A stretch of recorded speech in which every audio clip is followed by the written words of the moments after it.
Materi dan perubahannya.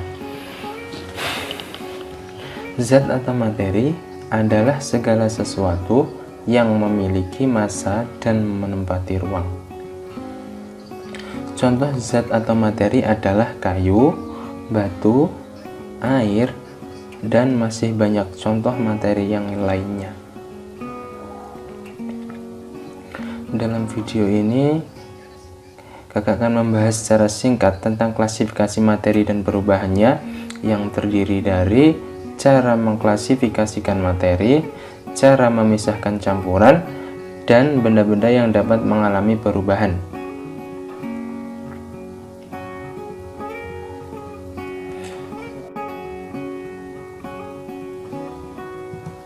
Klasifikasi materi. Mengklasifikasikan materi dapat dilakukan dengan cara mengamati karakteristik setiap benda, mengamati persamaan dan perbedaan sifat setiap benda, mengelompokkan benda-benda berdasarkan persamaan sifat yang dimiliki, dan melakukan penamaan setiap kelompok benda. Berdasarkan wujudnya, materi dapat dikelompokkan menjadi zat padat, zat cair, dan zat gas. Contoh zat padat adalah batu dan buku. Nah, kalau zat cair adalah air dan minyak goreng. Nah, kalau zat gas itu adalah asap dan uap. Nah, perbedaan zat cair, zat padat, dan zat gas adalah sebagai berikut. Nah, bentuk zat padat selalu tetap. Nah, kalau zat cair dan gas itu selalu menyesuaikan tempatnya. Nah, kalau jarak antar partikel zat padat itu sangat rapat. Kalau partikel zat cair itu agak renggang, sedangkan pada zat gas itu jarak antar partikelnya sangat renggang. Partikel pada zat padat sulit bergerak. Kalau pada zat cair itu dapat bergerak secara terbatas. Kalau secara zat gas itu dapat bergerak bebas.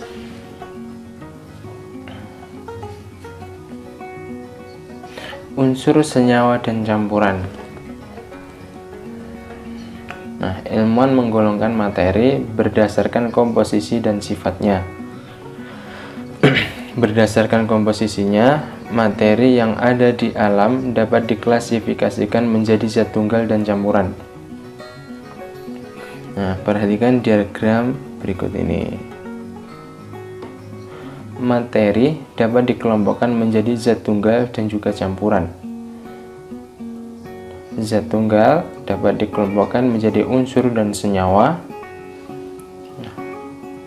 Kalau campuran terbagi atas campuran heterogen dan campuran homogen. Nah, campuran heterogen terdiri atas koloid dan suspensi. Kalau homogen itu dapat digolongkan menjadi larutan.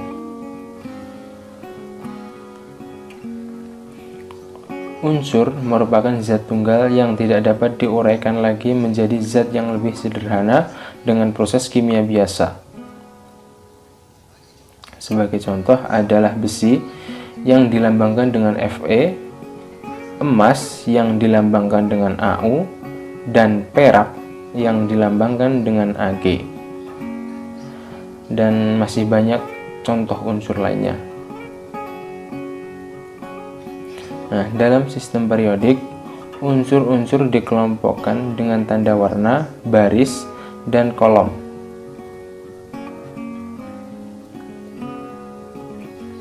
Senyawa adalah gabungan dari dua unsur atau lebih yang terbentuk melalui proses kimia. Senyawa dapat diuraikan menjadi dua unsur atau lebih dengan proses kimia biasa. Sebagai contoh, air yang memiliki rumus H2O dapat diuraikan menjadi unsur hidrogen dan unsur oksigen. Campuran adalah suatu materi yang terdiri atas dua zat atau lebih yang masih mempunyai sifat zat asalnya. Contoh beberapa campuran yang sering kita jumpai dalam kehidupan sehari-hari adalah larutan air garam, air sungai, udara, dan masih banyak contoh campuran lainnya.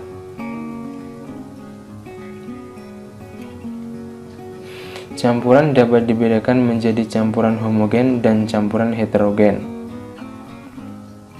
Campuran homogen adalah campuran yang tidak dapat dibedakan lagi antara zat-zat yang bercampur.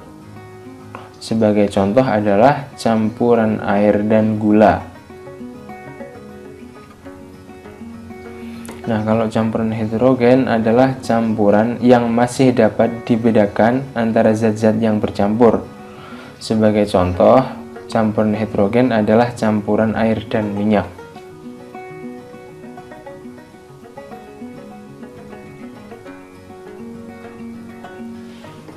Ketiga gambar di atas, bisakah kamu memegang benda tersebut?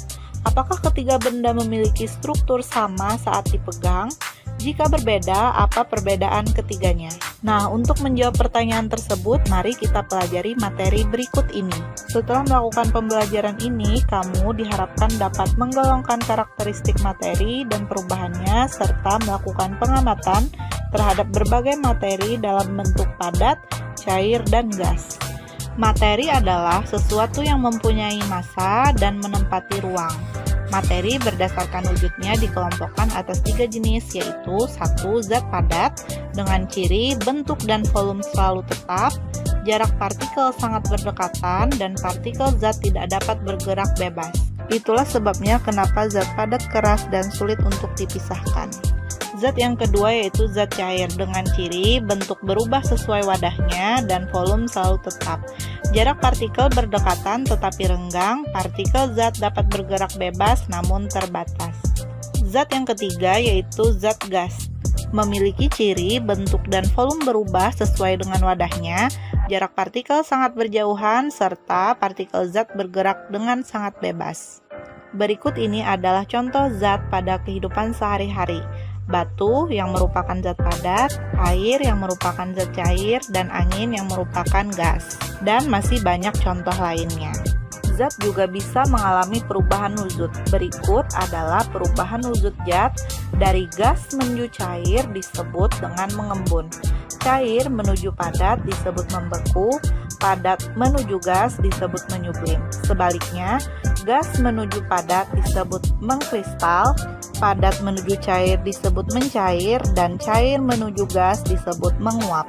Adapun contoh perubahan wujud zat, peristiwa membeku yaitu air yang dimasukkan ke dalam freezer sehingga membeku menjadi es batu.